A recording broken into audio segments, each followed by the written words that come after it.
Olá, estamos começando mais um episódio do podcast Insinuar. Para quem não me conhece ainda, meu nome é João Lima, sou designer educacional da Fundação Demócrito Rocha, e no episódio de hoje nós vamos falar sobre a presença na EAD. E você pode me perguntar, como assim, Joel? Se é educação à distância, como é que é presença? Fica aí, a gente vai falar muito ainda sobre isso, tá bom?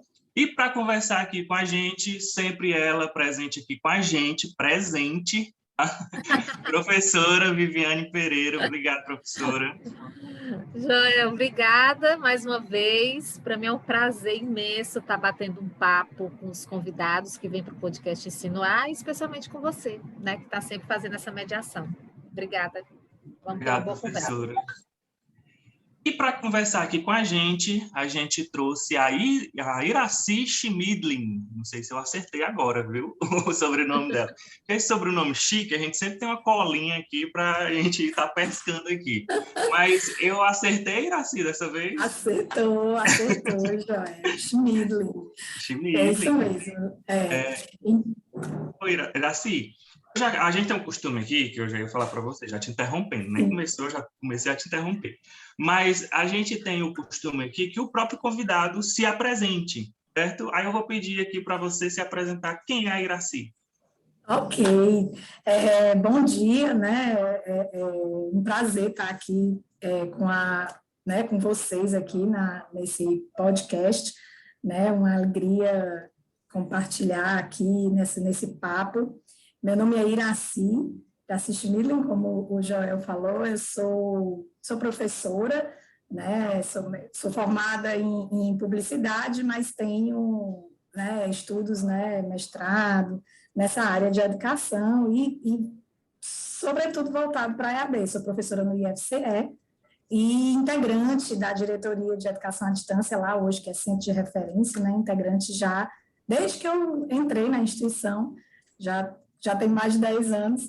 Então, isso, e assim, esse tema, né, que a gente vai conversar hoje foi tema justamente de pesquisas, inclusive do mestrado, né? Então, é um tema que me instiga muito e que tem muito pano para a manga, assim, muita coisa para conversar, né? Que eu sou apaixonada por ler, né, por pesquisar sobre essa temática. E já vamos começar logo a nossa conversa, partindo aqui para a primeira questão aqui norteadora que eu trouxe para o nosso episódio, que a gente trouxe a professora Viviane, como é que a gente pode definir, então, o conceito de presença? A gente pode fazer essa definição e, já emendando nessa pergunta, né, existe diferença na presença do ensino presencial, né, o tradicional, e para a EAD? Se a gente for na etimologia da palavra, o termo presença, né, vem do latim, tem origem no latim, e está relacionado, assim, numa tradução livre, né, com estar presente ou marcar presença, né? E, assim, a gente conhece muito esse conceito de presença, quando a gente fala em presença, tradicionalmente, historicamente, e até no senso comum, a gente liga logo o conceito de presença à presença física, né? Então, fulano estava presente, não estava presente, né? Sobretudo isso na educação, né? Na educação, a gente tem essa coisa da lista de presença, né? E aí tá chamada, né? Fulano de tal, presente, exato, né?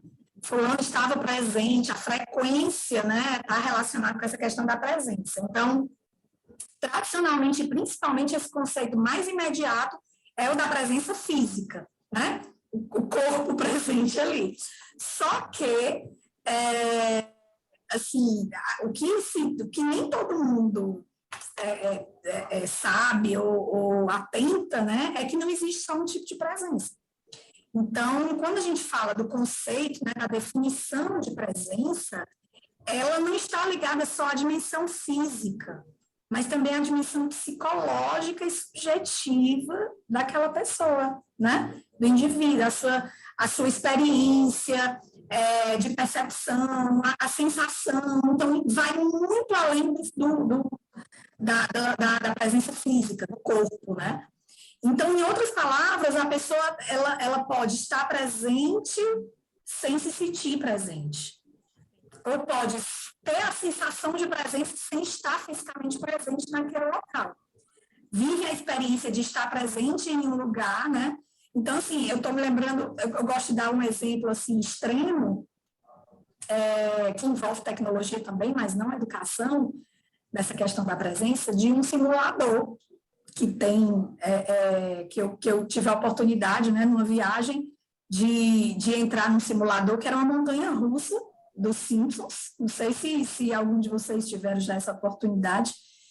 E a gente coloca aquele aparato, né, no rosto ali, e, meu amigo, você não está mais numa sala de cinema escura, sentado numa poltrona, não, você está na montanha-russa mesmo, sabe? Assim, a sensação, o corpo reage àquilo ali, né? Porque você vai para aquela imersão, né? Naquela realidade virtual, que você está ali, você tem todos os sustos, inclusive o ventinho, eles colocam a sensação mesmo, sensorial mesmo, né? Então, assim, claro que esse é um exemplo que leva até a sensação física, né, de uma forma extrema, mas por aí você já vê que a presença é muito mais da questão física. Eu não estava sentada numa poltrona com outras pessoas, eu estava numa montanha-russa. O meu corpo estava se sentindo numa montanha-russa. O físico também, né? Então, como é isso, né? Assim, como essa questão da presença, se o corpo está num canto e a sensação é de estar em outro campo, num desenho animado, que nem real né? Então, por aí a gente vê que esse conceito de presença vai muito, muito além da presença física, né? A gente tem a sensação de presença, a gente tem a experiência de presença, a gente tem, né, outras, tem a questão da percepção da subjetividade. Então, vai estar relacionado também à dimensão corpórea, mas também esse comparecimento, né, o estado em algum lugar, como diz um autor chamado Godoy, né?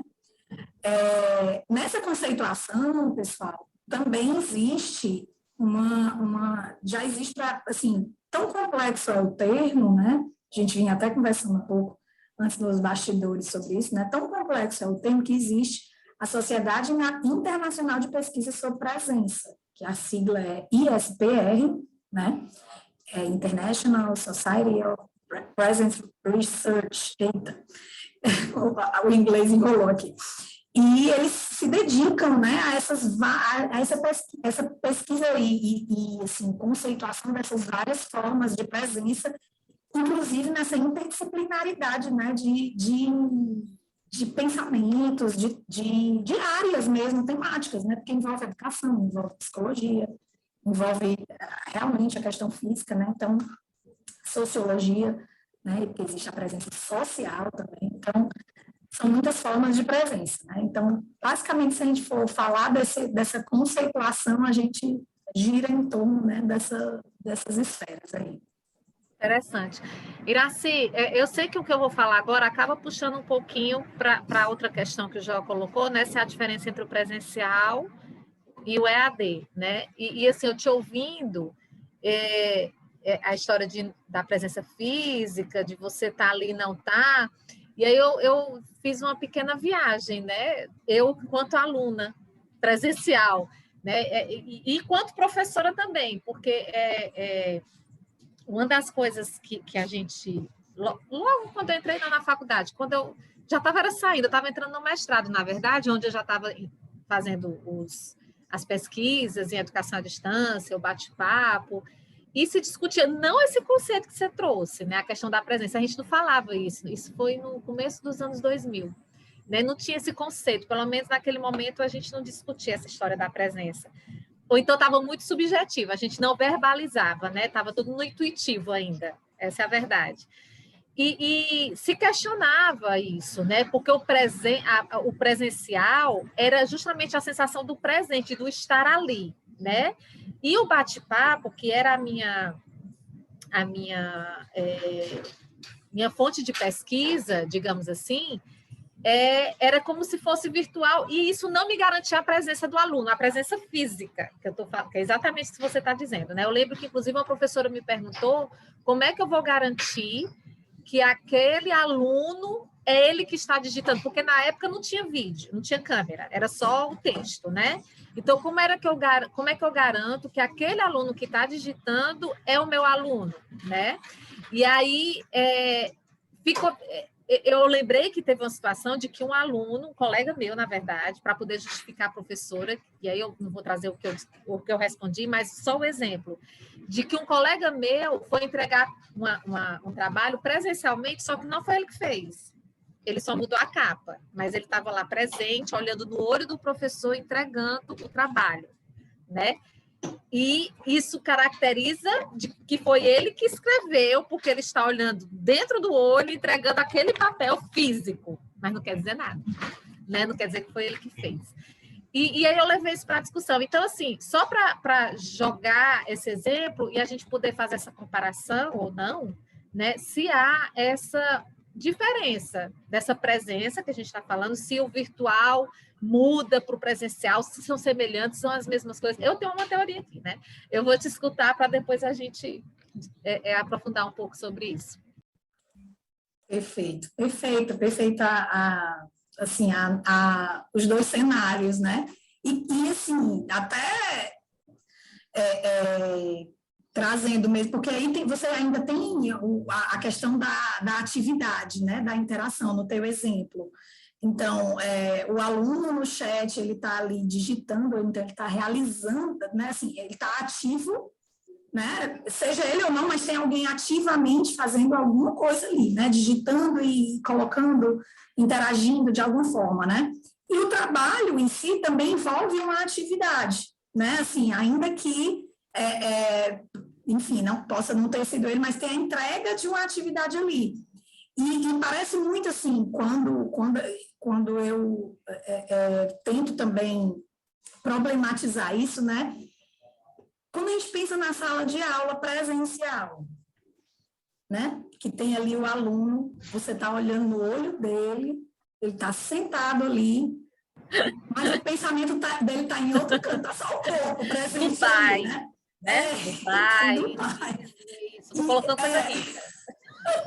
Porque é um sonho, tu entende? Quando eu boto Dubai, Disney, coisa rica, porque quando a gente está sonhando, viajando, a gente viaja bem longe mesmo. Viaja para muito longe. Exato! O pensamento vai para muito longe, pode estar muito longe dali, ali só literalmente o corpo presente, tá? A presença física, ok, mas há o físico, né? Então, assim, essa questão da presença, ela é muito relativa, né? Porque eu posso realmente ter alguém num ambiente virtual de aprendizagem, né? Ou em algum outro meio, né? Alguma outra tecnologia que viabilize essa interação, que não esteja nas mesmas quatro paredes, né? Tradicionais da instituição, que esteja muito mais imerso e atento ali, né? Voltado para o conteúdo para a aprendizagem, para aquela experiência, né? Do que o fato de estar ali fisicamente presente. Inclusive, eu falo muito com os alunos. Olha, pessoal, não, de forma alguma querem dizer que a sala de aula não é um espaço privilegiado de trocas, de que a presença física ela não tem uma riqueza multifatorial, de multidimensões ali para viabilizar a aprendizagem. E lembrando que estamos falando aqui também de contextos diversos, de perfis diversos de alunos, assim, de cursos, né, de idades diversas. Então, isso vai variar de uma situação para outra, né? A gente não está aqui... Estilos de aprendizagem, né? Cada um tem um estilo. Estilos, perfeito, também. A gente só está aqui... eu tomo muito cuidado com isso para não pensarem também de que de alguma forma parecer que a gente esteja desconsiderando que o presencial não tem toda uma riqueza, né, e uma importância na aprendizagem, principalmente quanto menor for a autonomia e a maturidade do aluno, né? Quanto menor for essa presença, ela começa, esse espaço físico, né, ali de interação com outros, a convivência física, ela tem maior importância. Inclusive, tem professores que colocam isso em métricas, assim, com professores da engenharia e tudo, tem pesquisadores, né, que quantificam até essa relação, assim, no sentido da proporção, né, de quanto mais importante, quanto menor, né, ou quanto menos maturidade, maior a importância dessa interação social e outras questões, né. Então, essa questão, né, de que você garantir aquela presença ali, vai depender, sobretudo, do aprendiz, né? Uhum. Independente da modalidade. Independente depende dele, né? Depende dele. Por quê? Porque aí a gente vai para um outro... E da metodologia, será? Eu fico me perguntando, porque é exatamente isso. Eu acho que os ambientes são diferentes, mas isso não garante nem desgarante, entre aspas, tá? Para quem está ouvindo. Eu coloquei... Não é que um garante e o outro não garante, né? A questão não é essa, o ambiente ele não faz isso, mas é como você diz, vai depender muito do aprendiz que ele está naquele momento. Mas aí eu vou trazer como é, gente? A brasa para sardinha ou a sardinha para brasa? Eu nunca sei a ordem. Eu vou a brasa para sardinha. A brasa para sardinha. Já nunca tive essa dúvida. Enfim. Nunca parei para pensar nisso, né? Pois é, essas minhas coisas, né, Joel? Mas puxando a brasa, né, para a sardinha, como é que eu, enquanto professora, né, educadora, como é que eu farei? Olha o desafio, né? Não é nem como é que eu farei, não quero trazer a responsabilidade 100% para a gente, mas do mesmo jeito que o presencial, penso, tá? Do mesmo jeito que no presencial o aluno desconecta, e aí é outra história, né, Irá?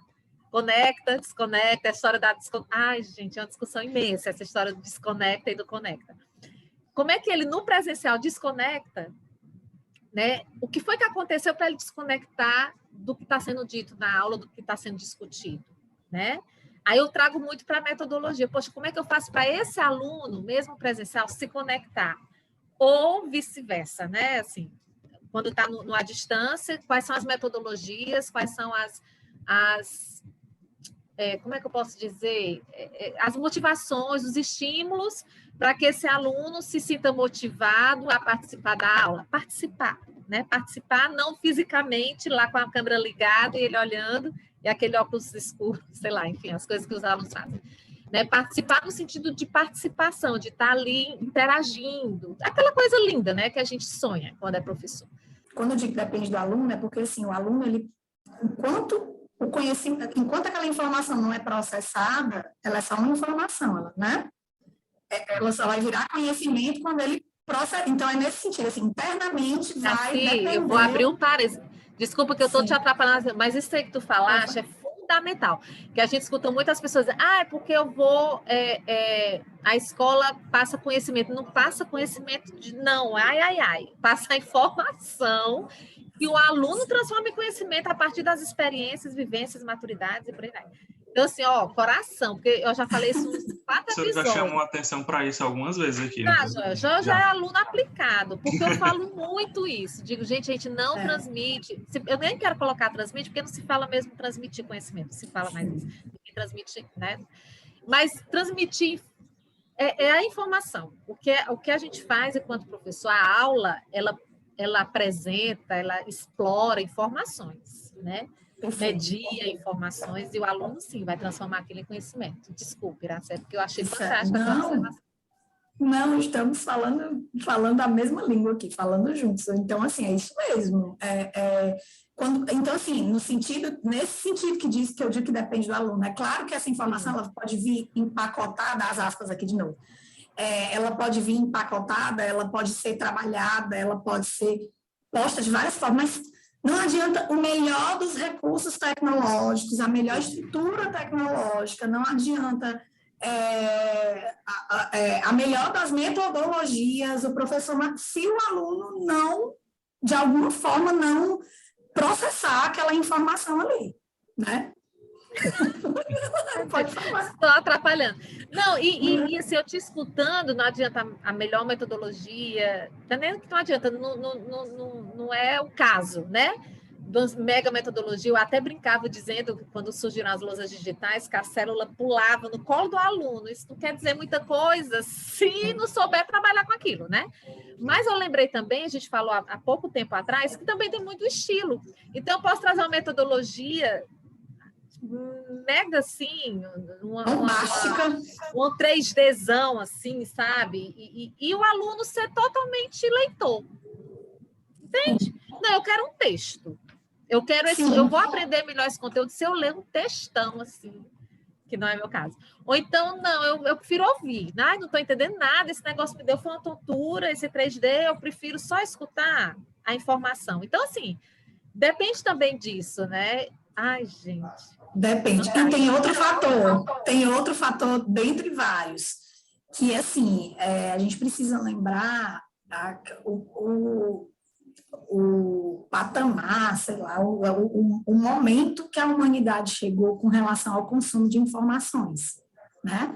O consumo e o acesso às informações. Então, isso é um elemento que eu penso muito nisso como professora e como mãe, como professora, como ser humano, assim. A gente está num nível que a impressão que a gente tem é que... A impressão não, a gente tem acesso a quase todo tipo de informação a qualquer hora. Então, a gente está assim, a gente tem essa questão do acesso à quantidade de informação e com o avanço cada vez maior das tecnologias, esse momento de isolamento social e de pandemia acelerou mais isso, ou seja, o desdobramento no tempo e no espaço, né? Assim, essa coisa de você estar aqui e estar em outro local, né? Eu tô aqui,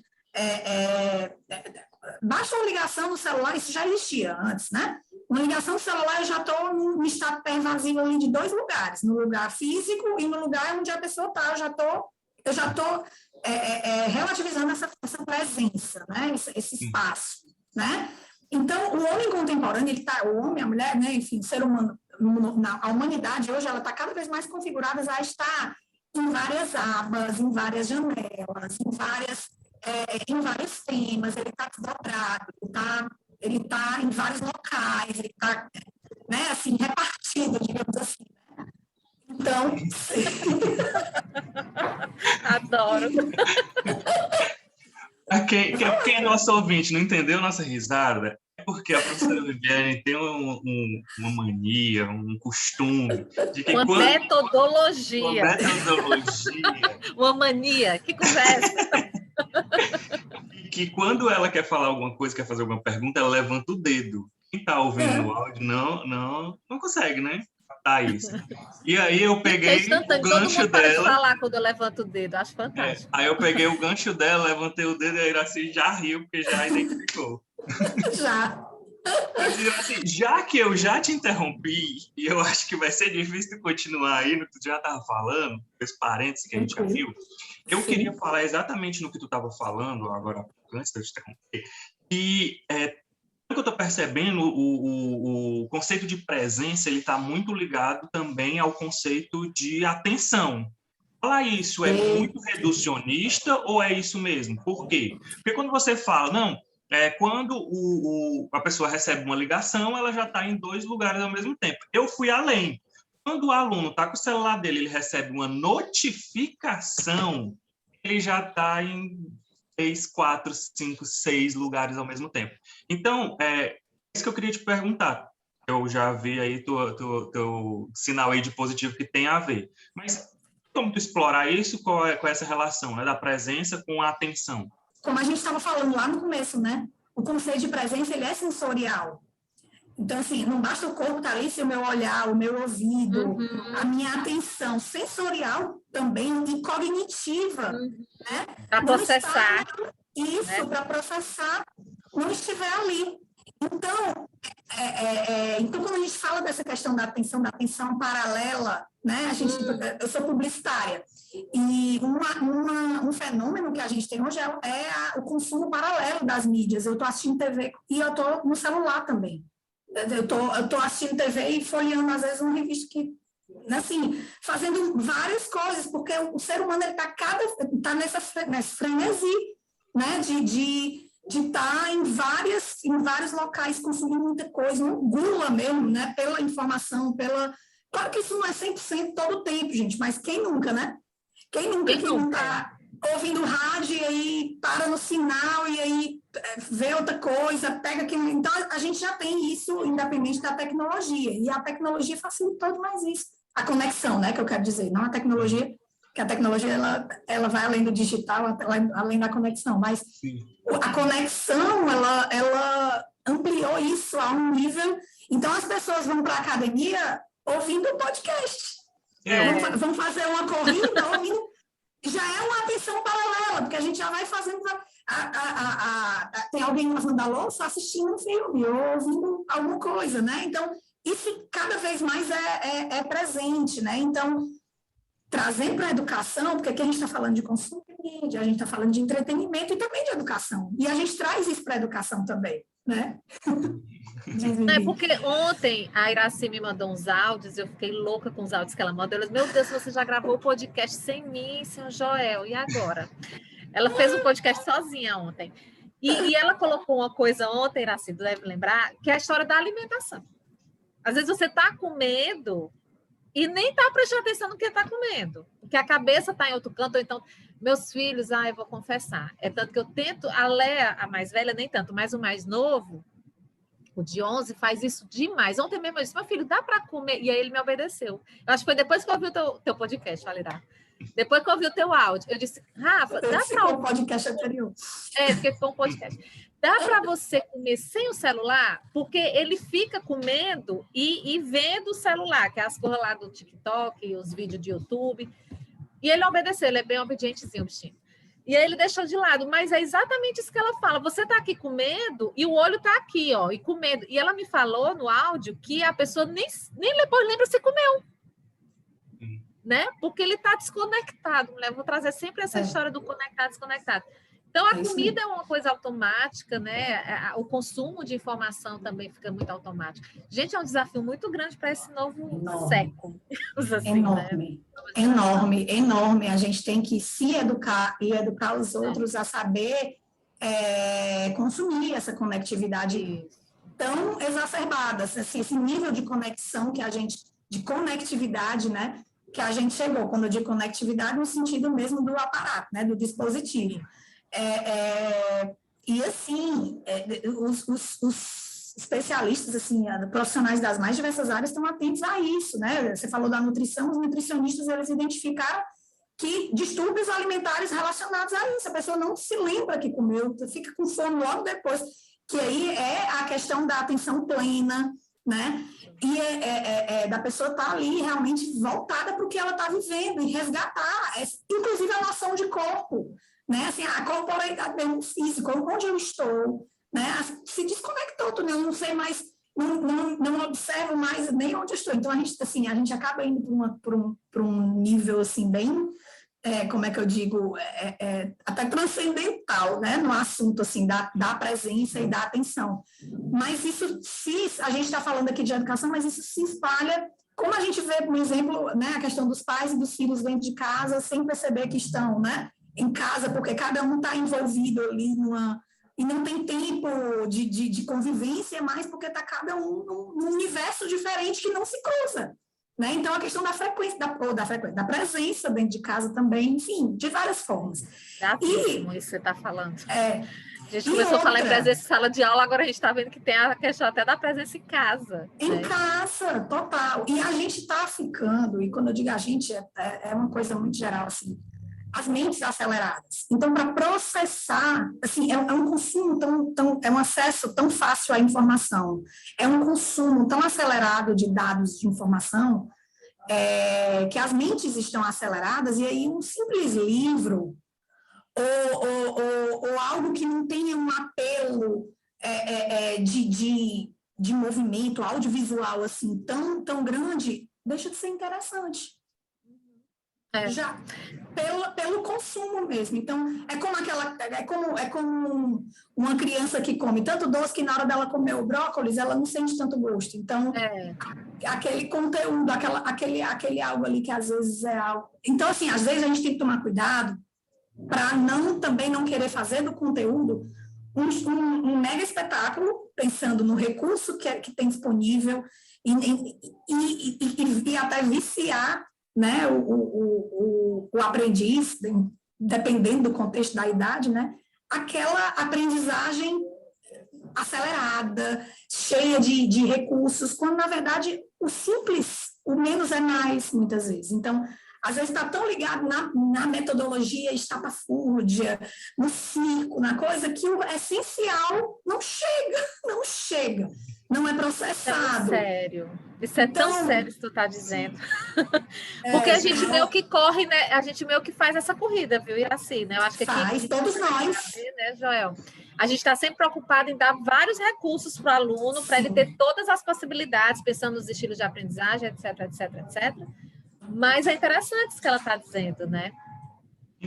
Porque senão cai no outro extremo, que é da hiperestímulo, né? Aí já é outro extremo. Agora sim, eu estou aqui, enquanto tu fala, eu reflito, sabe? O tempo todo, 24 horas refletindo.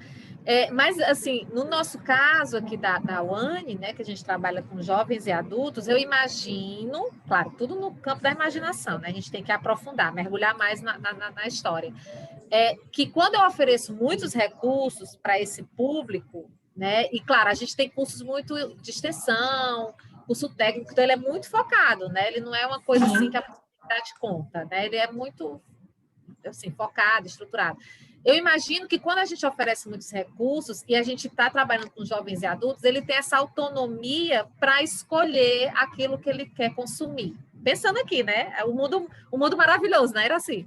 Não sei se realmente é um ponto de reflexão. A gente faz isso com essa perspectiva, mas é isso que está acontecendo, né? Eu acho que é um caso para a gente observar.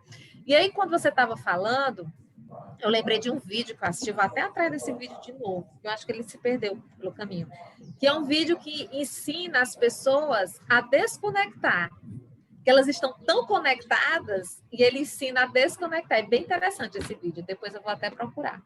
Mas, enfim, vamos seguir. Acho que eu sei que vídeo é esse. E precisa, assim, dessa puxada também para esse outro lado. Não que a tecnologia, ela não abra uma infinidade de possibilidades como essa daí que você está, né, assim, porque é muito positivo você colocar vários formatos, porque aí você está também considerando, você como instituição, né, que eu digo, ou como professor, você está considerando as subjetividades e aí, assim, também a forma que aquele aluno ele emerge melhor no conteúdo, mas aí depende também do aluno, de se é uma escolha, do aluno ter a maturidade de saber isso aqui me ajuda mais. Existe um termo chamado engenharia didática, né? Que envolve aí, tem até um autor que eu tenho um pouco de dificuldade de falar, o nome dele é Trojanov, algo assim, ele é russo. Acredito que seja russo, né? Nem tenho certeza, mas ele fala nesse tetraedro didático que envolve, né? Professor, aluno, metodologia, professor, aluno, conteúdo e tecnologia, os vértices, né? Então, esses elementos, professor, aluno, conteúdo e tecnologia, todos vão se interrelacionar e vão ser fundamentais no processo de aprendizagem e vão se interrelacionar e em determinados momentos vão se sobrepor uns aos outros, né? Assim, então, porque é um tetraedro, então ele vira, né? Tem toda uma engenharia em torno dessa teoria dele, né? E aí é interessante porque, assim, o conteúdo, esse conteúdo e essa tecnologia e esse professor, né, assim, as formas como isso vai estar ali disponível para o aluno, né, a relação desse aluno com o conteúdo é um fator, a relação desse aluno com a tecnologia é um outro fator, a relação do aluno com o professor é um outro fator. A relação do conteúdo com a tecnologia, a forma como o conteúdo é trabalhada, considerando aquela tecnologia, é um outro fator. A relação do professor com a tecnologia é um outro ponto. E aluno-aluno, tem também? Aluno-aluno? Porque é um vértice, aluno-aluno também, né? Tem essa... Mas porque não é que o aluno vá... formar uma face, né? Mas a interação do aluno com o outro, até pela sensação de solidão, né? Na aprendizagem, é importante, mas, por outro lado, a gente já tem aí, por exemplo, as experiências dos cursos MOOC, né, os massivos aí, que muitas vezes o aluno, o curso é autoinstrucional. Então, é muito aluno na relação do conteúdo, né? Que acontece muito aqui na UANI, né? Nos nossos cursos de extensão. Eles são bem intuitivos, então o aluno ele interage muito com o conteúdo e muito com os tutores, né? Muito com a instituição em si. E quando ele tem o tutor, porque às vezes ele é autoinstrucional. Então, muitas vezes é a relação do aluno. Dizem que a nossa tutoria é mais de suporte, não de conteúdo, né? Sim. É mais de suporte. Agora, claro, se tiver alguma questão no conteúdo, o tutor ele recebe e encaminha para o conteudista, por exemplo. Sim. Mas é interessante isso que você está colocando, né? Porque e assim me faz refletir, porque um dos nossos cursos, e alguns dos também de extensão, a gente tem os grupos, as comunidades no Facebook, né? Que aí lá eles interagem bastante também, tem os fóruns, mas não é uma coisa assim, não é como é que eu posso dizer? Não é algo que ele precise passar por aquilo para fazer o curso. É uma coisa muito do aluno, né? Sim. Mas a gente criou comunidades em Facebook já para ter mais essa interação entre eles, também um pouco mais com a gente. Mas são os recursos que a gente vai buscando, né? Sim, e que são importantes também, porque, mais uma vez, a gente fala de sensação e de percepção, né? Muitas vezes se pensa que quando não é uma educação, uma experiência de aprendizagem presencial em loco, ela necessariamente tem que ser solitária, né? Isso. E não necessariamente vai ser. E aí agora eu vou falar como professora que está no remoto já há quase 2 anos, né? No ensino remoto. Eu tenho alunos que disseram, professora, eu nasci para estudar à distância, eu nasci para estudar dessa forma aqui. E outros que dizem, eu não aguento mais isso aqui que nós estamos vivendo, eu quero voltar para a sala de aula. Eu disse, gente, são as subjetividades, é o momento de cada um. Aí eu tenho um aluno que diz assim, professora, eu nunca na minha vida tive coragem de levantar a mão para falar alguma coisa. Eu levantava a mão, eu suava frio. E aqui eu faço isso de boa, participativo ao extremo, presente em todas as aulas. E ele dizendo que quando está lá no loco, ele queria desaparecer, não queria. Claro que aí tem questões, né, outras, mas o que eu quero dizer é que para essa real aprendizagem, nesse momento da vida do aluno, aquilo estava ajudando. Né? Não estou dizendo que é a solução para a vida dele, porque ele tem questões, talvez, né, essa timidez exacerbada e tal, né? Mas é uma solução que a tecnologia e o formato, né, ajudou, né? Pois isso aí que tu trouxeste é interessante, porque quando eu estava fazendo a minha defesa, né, do uso do bate-papo na educação, uma das coisas que a gente observou foi isso, porque a gente tinha as aulas presenciais, na verdade eram todas presenciais, a gente colocava o bate-papo porque era as doidices da época, né, a gente fazendo as experimentações, as doidices, né? O professor Hermínio adorava fazer esse tipo de coisa, vamos fazer essa loucura, a gente fazia.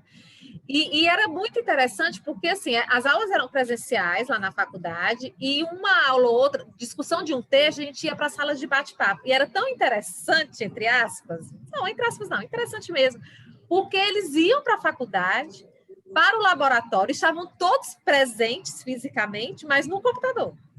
Então, era aquele silenciozão na sala, todo mundo teclando, e a participação, pessoal, que era impressionante, era em massa. Enquanto a gente estava no presencial, dizendo, sim, pessoal, e aí? O que vocês acharam do texto? Aquele silêncio, uma pessoa levantava a mão, dizia uma coisa para dizer que estava dizendo, sabe aquela coisa assim, devagar para engrenar. Difícil.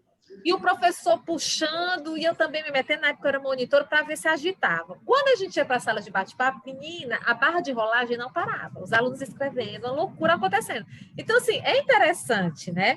Claro que é exatamente isso que a Iraci falou agora há pouco. Não quer dizer que é a solução dos problemas e que pronto, está tudo resolvido e que o mundo agora vai ser belo. Não. Que aí eu acho que é o que a gente queria falar, Joel, e eu vou atropelar, como sempre, um dos pontos que a gente ia colocar aqui, né, num dos pontos norteadores, que é justamente essa convergência de métodos. Né? Porque ela falou isso, Joel, eu puxei já o gancho desse exemplo. O que é que eu estou querendo perguntar não, o que é que eu estou querendo colocar sobre a convergência de métodos, né? Eu fiz algumas leituras para a gente participar dessa discussão com a Aracy, porque realmente o tema é muito denso, eu acho super denso.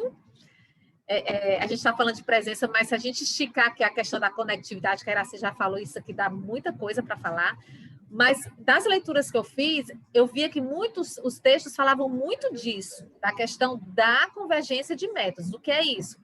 Trazer a experiência do virtual para o presencial e trazer também as experiências do presencial para os cursos à distância, né? E aí eu queria que a gente falasse um pouquinho sobre isso agora, até com exemplos, enfim, eu acho que, na verdade, é o que a gente já está falando um pouco, né? Só mesmo para situar o nosso ouvinte, quem está nos assistindo, como é que isso acontece, né? Quais são as possibilidades que a gente tem de mesclar, ou de convergir, melhor dizendo, esses métodos, né?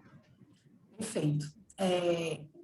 Isso é interessante, eu estou me lembrando até de um autor que fala sobre a questão da presença também. Fala, né, um dos principais autores brasileiros que fala sobre isso, é o professor Romero Tori, que é professor lá na USP, engenheiro, é um dos que trabalha essa questão das métricas, e ele tem um livro chamado Educação Sem Distância. E o que ele e vários autores já falam é que a gente caminha, né, vem caminhando cada vez mais justamente para essa educação híbrida, né, para esse ensino híbrido que você reúne, aí eu vou citar até aqui outro artigo, você reúne o melhor dos dois mundos. E com o devido cuidado e a devida sensibilidade do docente e da instituição, porque estamos falando aqui de uma forma muito, aqui no podcast que eu estou falando, né? A gente está falando de uma forma ampla, sem especificar o tipo de curso, qual instituição, o objetivo do curso, a faixa etária do aluno. Então, estamos falando de uma forma geral. Né? Então, colocando ali naquela situação, né, específica de aprendizagem, o docente, e esse é o desafio do docente, é a habilidade do professor, hoje, do professor e da instituição de ensino, de aprendizagem, é saber justamente isso. O que eu vou lançar mão, como quem está diante de um cardápio, né? E aí existe, inclusive, um modelo de ensino híbrido, que é o à la carte também, chamado dessa forma mesmo, que você vai, mais ou menos como vocês fazem aí na fundação, que vocês falaram, né, de utilizar diversos recursos e o aluno, isso aqui, no momento, se vai me ajudar mais a entender esse conteúdo. Então, eu opto por essa trilha aqui, ou por essa possibilidade aqui, né? Então, isso é um desafio muito grande para a educação, que, de certa forma, a tecnologia ela vai ajudar se bem empregada, né? Por quê? Porque você pode trabalhar aquela situação de aprendizagem de diversas formas, e aí o estilo de aprendizagem pode estar contemplado, né? Então, por que eu falei aqui, voltando do professor Romero Tori? Porque ele diz, olha, a distância, ela não é interessante em nenhuma situação de educação. Então, o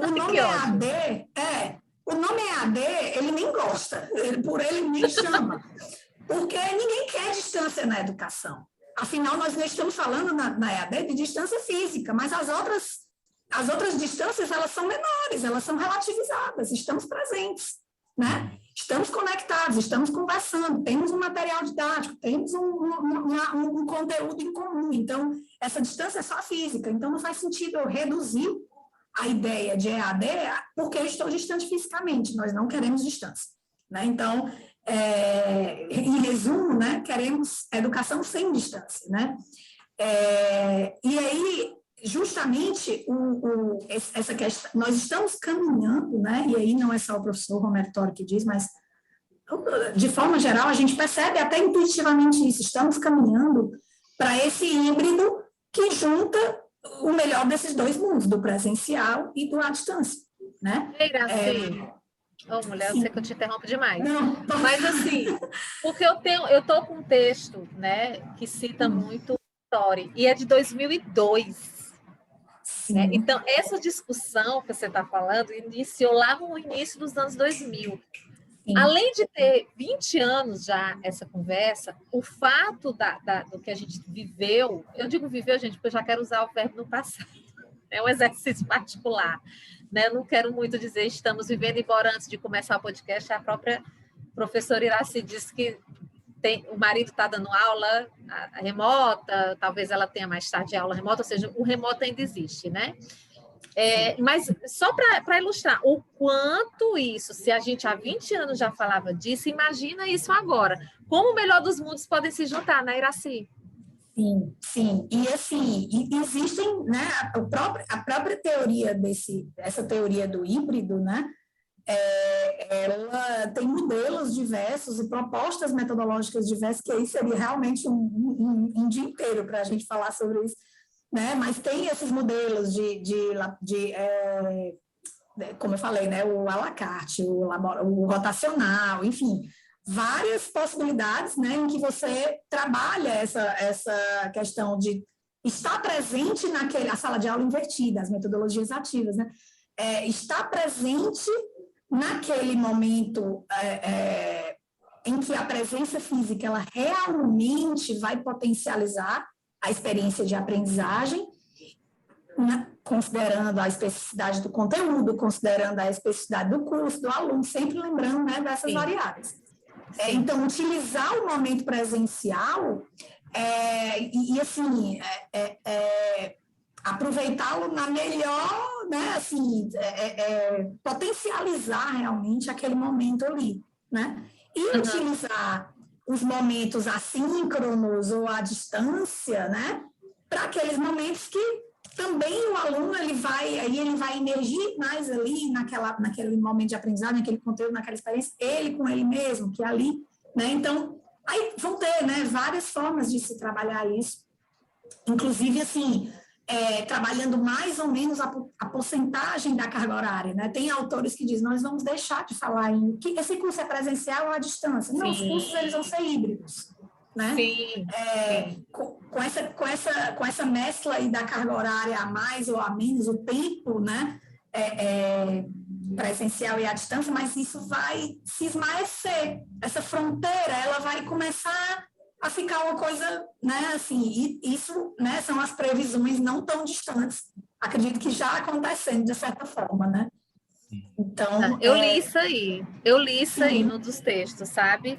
E eu lembrei muito da nossa prática aqui na Fundação, porque a gente não difere, né? A gente não coloca cursos, inclusive eu recentemente, tipo assim, faz uns 3 meses, eu consultei a Associação Brasileira de Educação à Distância, a ABED, sobre essa questão de ter que dizer num certificado que aquele curso é à distância, porque o Estado brasileiro aqui é ótimo, né? O Estado nosso, né, não é aqui no Ceará, mas um grande Estado do Brasil, ele quer que a gente coloque isso. Isso me chamou muita atenção, porque com essa tua fala, que existe esse movimento, e isso para mim é o que eu discuto muito aqui na Fundação. Gente, é educação. É educação. Se ela à distância, a gente nem tinha tido essa discussão, né, Joel, que a gente está tendo com a Iraci agora sobre presença, né? Ou seja, caiu por terra total agora. Então, educação é educação, né? Eu até discuto com os meninos, o fato de ser presencial à distância, o que vai determinar a qualidade não é a modalidade, são outros fatores, né? E aí, a gente discutiu muito, desde o ano... Inclusive, os nossos alunos que moram nesse estado, eles disseram que é uma exigência nova por conta da pandemia. Eu digo, olha a interrogação que me fez na cabeça. Agora que não é para exigir mesmo. Porque se está todo mundo à distância, por que eu tenho que dizer que é à distância se é uma coisa meio que universal? Me deu um nó na cabeça, eu não fui atrás de tentar entender, né? Porque isso é muito do município. Aliás, é nem estadual, né, Jó? É municipal. É um município de Fortaleza, só que é um município tão grande que eu já penso no estado. E teve essa discussão. E aí... quando você fala isso, me traz uma certeza muito do que a gente conversa há anos aqui na Fundação, e a questão da pandemia, ela meio que trouxe essa possibilidade, porque sempre houve um preconceito, isso me cheira muito preconceito, né? mas sempre houve muito preconceito e dúvidas, e essa questão de classificar, quando, na verdade, a gente precisava era somar, que é exatamente o que você está dizendo, né? Somar essas formas, potencializar o que deve ser potencializado. E aí me veio também recordação do novo ensino médio, da reforma do novo ensino médio, onde agora teremos os 20% de EAD. Na época, inclusive, eu fiquei bem assustada, confesso, porque eu acho que o ensino básico, e ainda mais nessa faixa etária, até porque ensino público, a gente sabe que são muitas questões, inclusive alimentares, né? A presença do aluno na escola, ela ultrapassa, é muito além da aprendizagem, ela é super hiper social, né? Envolve muitas questões, mas hoje eu já entendo, porque eu tenho estudado muito sobre o novo ensino médio, inclusive vai ser um tema para o nosso próximo episódio do Ensino A, essa questão de você levar a possibilidade para esse aluno continuar seus estudos em um outro formato, como também a questão da sala de aula invertida. Eu acho que são duas coisas, né? Eu estou misturando, mas na verdade são duas coisas. A sala de aula invertida, onde o aluno, dentro das ferramentas digitais, ele vai poder já... e aí vem a questão da autonomia, né, Iraci, da faixa etária, que a gente nem está colocando isso, mas que fique claro para quem está nos ouvindo e assistindo. Isso tudo é para quem adulto, jovem para cima, né? Porque exige uma certa autonomia dessa pessoa, desse estudante. Então, o aluno que ele se prepara, que faz uma leitura e chega na sala de aula para fazer um trabalho específico no presencial, que é o que você chama de potencializar, é uma coisa muito bacana. Como também a proposta do novo ensino médio, onde o aluno vai ter aquela vivência na escola, mas que ele pode... eu vou usar a palavra complementar, mas eu sei que a palavra não é essa, mas dá continuidade, melhor dizendo, aos seus estudos em outras plataformas. O que é que me preocupa quando a gente fala de ensino médio? Porque a gente não pode pensar só na esfera particular. E aí essa é a minha preocupação, a esfera pública.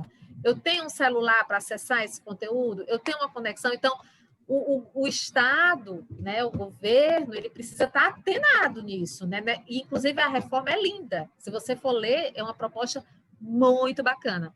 Mas há discussão do tipo, isso vai ser bom para a esfera pública, para o cara, para a menina, que já está naquela situação de desnivelamento, sei lá se a palavra é essa, frente a outras instituições. Então, tem que ser pensado com muito carinho. A proposta é maravilhosa, mas eu vou dar suporte para o meu aluno, né, de poder realizar realmente o ensino médio como está lá no papel, né?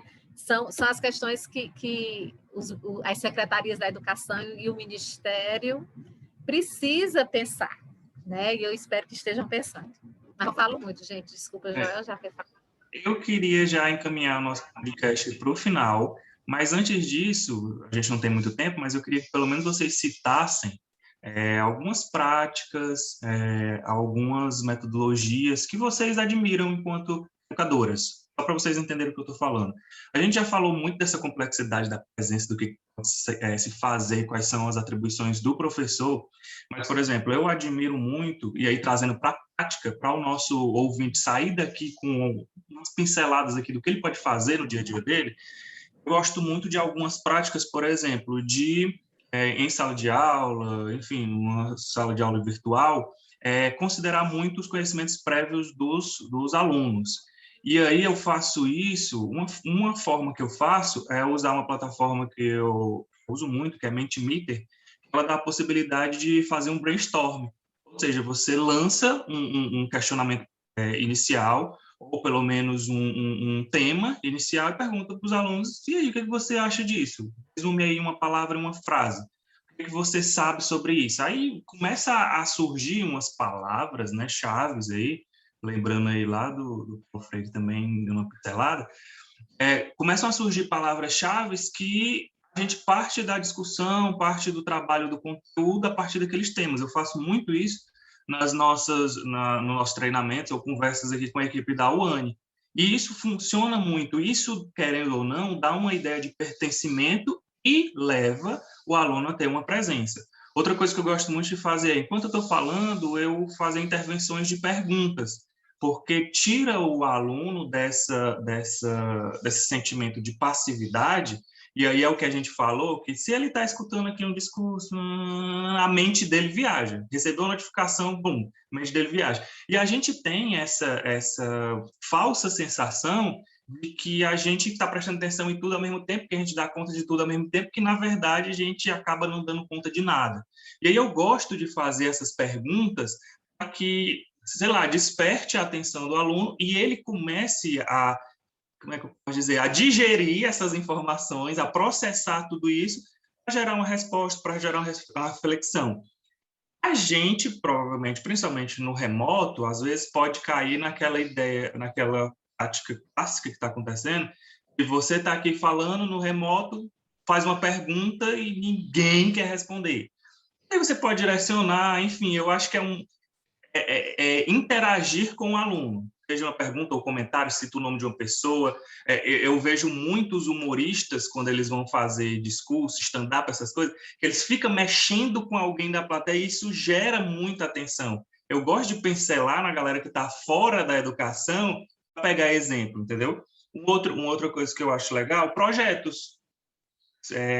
Tá com uma turma, faz com que cada grupo, sei lá, faça projetos e tal, e aí ele se sente obrigado, assim, incentivado a estar lá com atenção naquilo para produzir alguma coisa. Eu gosto muito dessa ideia de que o aluno vai produzir alguma coisa. Acho que eu já falei demais, mas eu queria, não que vocês aprofundassem, mas pelo menos citar, só eu gosto disso, quando eu vou fazer um treinamento, quando eu vou dar uma aula, eu gosto de fazer isso e aquilo outro. Só para a gente pincelar aqui no finalzinho do nosso episódio. As estratégias aí colocadas pelo Joel, eu me lembrei de uma que até estou colocando em prática agora, que é o seguinte, justamente separar conteúdos que estão dentro ali, estão previstos ali, né? E eu digo, olha, pessoal, agora é o seguinte, aqui não é um trabalho que vocês vão apresentar para a professora. Aqui, sim, tem que dizer que a disciplina, o nome da disciplina é docência em EAD. Então, eles justamente aprendendo o exercício da docência na educação à distância. E eu pego, olha, vocês imaginam o seguinte, não é nem imaginar. Esse conteúdo aqui, ele está previsto no nosso conteúdo programático.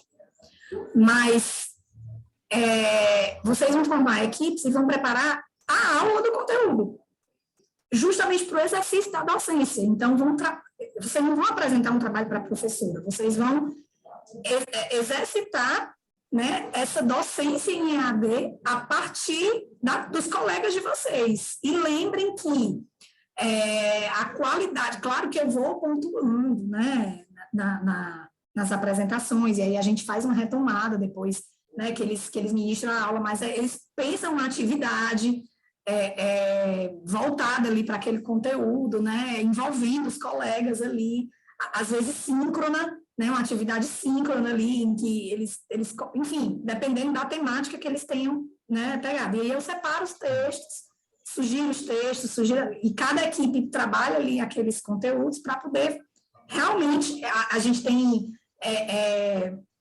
reuniões, né, orientações prévias, né, eu com as equipes, e aí eles mostram como eles estão construindo aquilo ali, que é bem dentro dessa proposta do projeto, né, e aí tem o dia da aula deles para a turma, de um conteúdo previsto mesmo na disciplina, né, que ao final a gente pontua eles, e a aula envolve, inclusive, essas atividades, né, que interagem com a turma, né, então teve uma dessas experiências que o professor fez um quiz ali, o professor não, o aluno, né, o aluno da disciplina. Deixa de ser professor, né? Ele é professor, é porque confunde, né, os termos, ele é aluno da disciplina, mas ele estava como professor na disciplina naquele momento e ele é professor, né? Então, ele propôs uma atividade ali síncrona ao vivo com todo mundo e ele via os resultados, né, a partir de um mecanismo online de questionário, né? E já ia vendo, então, assim, mobilizou mesmo a turma toda, né? Então, foi uma meta-aula, né? Um meta-projeto. São experiências muito bacanas nesse sentido. E também, essa questão da experiência prévia, uma vez eu utilizei uma vez não, esse semestre e nos anteriores também. Eu gosto muito de utilizar a nuvem de palavras. E aí, que é outro mecanismo online, né? Legal. E aí eu digo, olha, o que vocês têm desse conceito a priori, eu quero que vocês façam uma nuvem de palavras, e a gente vai abrir todas as nuvens aqui na aula, quando a gente se encontrar, e vamos falar sobre as palavras que vocês trazem. E aí parte a aula disso daí, né? Então, outra experiência, assim, outra estratégia, né, de de aprendizagem também, que eu tenho lançado mão, que é bem legal, semelhantes aí ao que o Joel está colocando, que envolve, que faz com que participem, exato, que não fiquem, né, assim, nessa passividade, como a gente estava falando, né? Também utilizando o Google Docs, por exemplo, como se fosse um wiki, né? E aí também traz muitas e muitas, até histórias engraçadas. Teve um aluno que disse, professora, eu estou com um problema na atividade, era uma atividade em grupo, e eles tinham que construir um texto. E eu digo muito que no mercado de trabalho eles vão precisar ter essa habilidade nas entrelinhas, né? De compartilhar documentos e trabalhar de forma compartilhada. Né? Uma das coisas que a gente mais usa é o Google Docs hoje em dia, né? Então, mexe no texto do outro, cria um comentário, faz uma sugestão, vê as versões anteriores, colaborativo, online, né?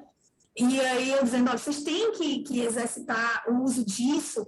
E aí teve um que disse, professora, eu estou com um problema, eu achando que era um problema de não saber usar o Google Docs, alguma coisa assim. Aí eu, não, porque eu tenho que mexer, eu quero fazer uma sugestão, mas não estou sem jeito, porque eu vou mexer no texto do colega. Aí eu disse, mas vai ter que trabalhar. É um aprendizado na entrelinha, né? Assim, como é que eu faço isso com uma pessoa que eu não conheço? Às vezes é porque é desconhecido, mas você vai cair no mercado de trabalho para viver também situações como essa, em que você tem que, com todo jeito ali, com um colega que você conhece pouco, que você não tem tanta atividade, fazer uma sugestão no texto dele e tal. Então, é um aprendizado da entrelinha, né? E que o colaborativo online, ele ajuda muito nesse sentido, né? Esse aprendizado.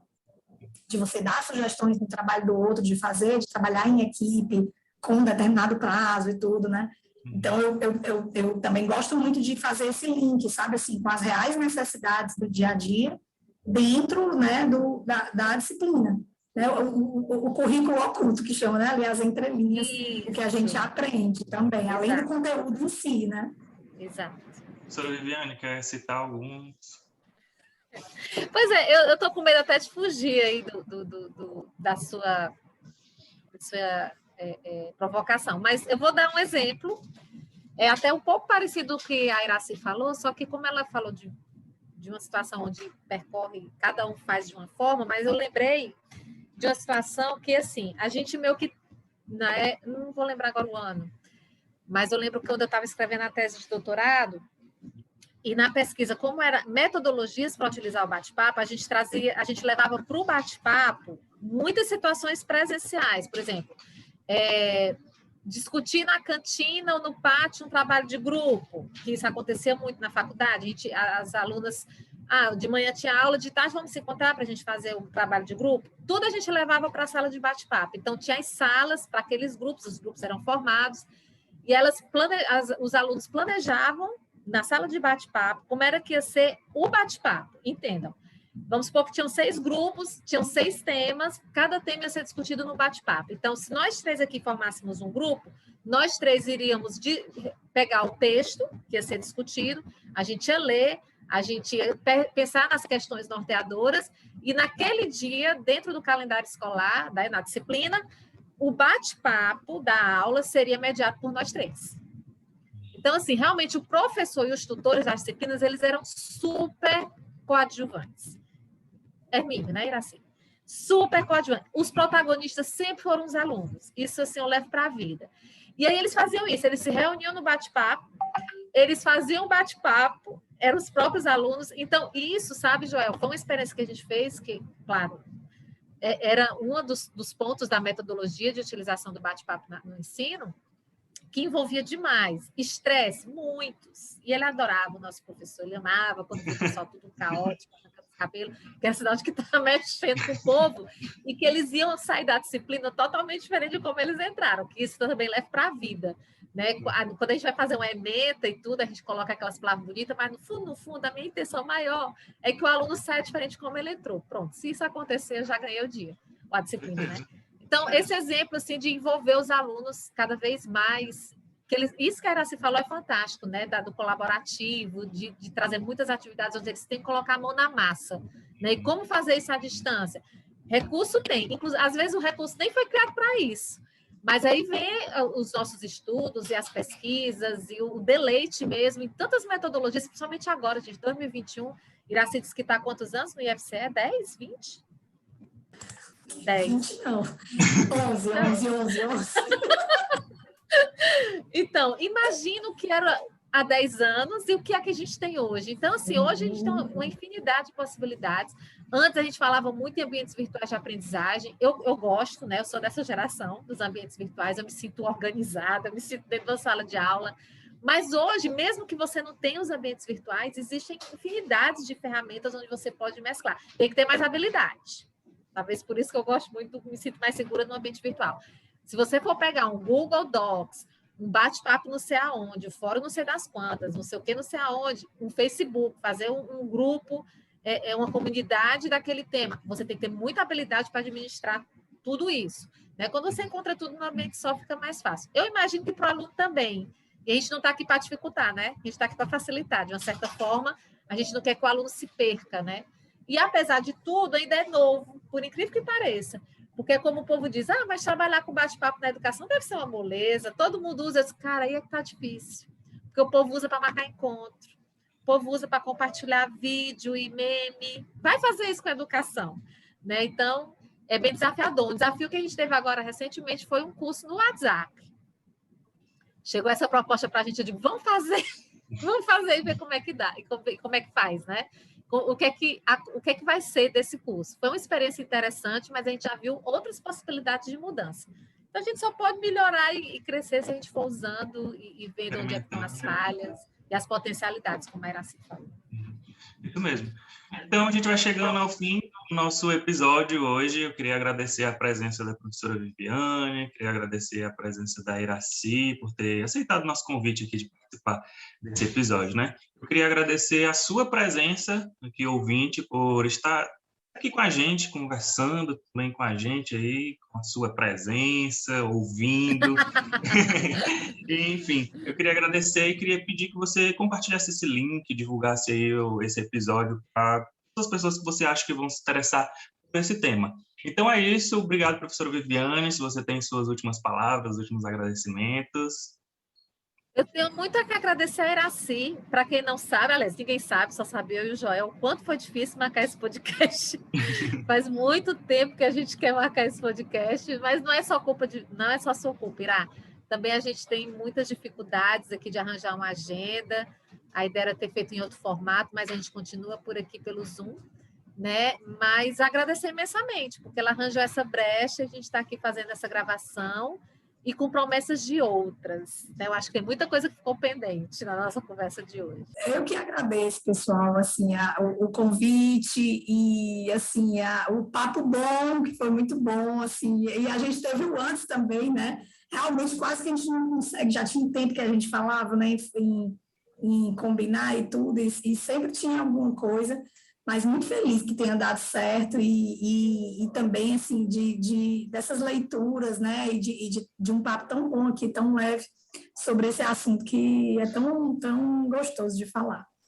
Então, só mesmo agradecer aí o convite e o prazer de estar aqui com vocês, presente virtualmente aqui com vocês.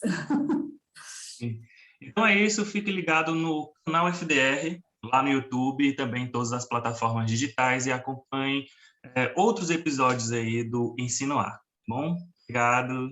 Tchau, pessoal.